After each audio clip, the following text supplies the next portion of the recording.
பிரபல நடிகைக்கு மது அருந்த வத்து குடிகாரியாக மாற்றிய அவரது கணவர் மற்றும் நடிகரை விவாகரத்து செய்த விவகாரம் வெளிச்சத்திற்கு வந்துள்ளது.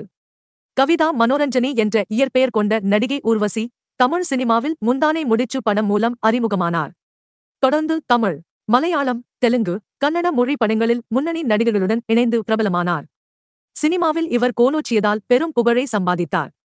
ஆனால் தனிப்பட்ட வாழ்க்கை என்பது அவருக்கு பெரிய சவாலாகவே இருந்தது. இவர் மலையாள நடிகர் மனோஜ் கே ஜெயனை காதலித்து திருமணம் செய்து கொண்டார்.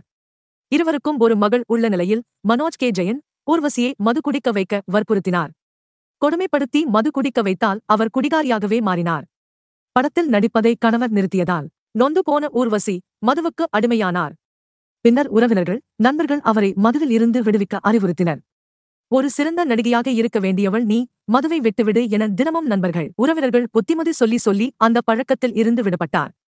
பின்னர் கணவர் மனோஜ் கே ஜெயனை விவாகரத்து செய்த அவர் சிவபிரகாசம் என்பவரை திருமணம் செய்தார். இந்த தம்பதிக்கு மகன் பிறந்தான். தற்போது மகன், மகள், கணவர் என சந்தோஷமாக வாழ்ந்து வருகிறார் ஊர்வசி. 2000ஆம் ஆண்டு முதல் 2008 வரை பெரியதாக சினிமாவில் தலை காட்டாத ஊர்வசி பின்னர் 2009 முதல் நடிக்க ஆரம்பித்தார்.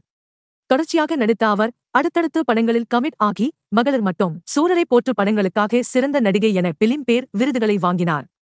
தொடர்ந்து அம்மா கேரக்டர், பாட்டி கேரக்டர்களில் நடித்து இந்தளவு நடிக்க முடியுமா என சக நடிகைகளுக்கே போட்டியாக திகழ்ந்து வருகிறார்.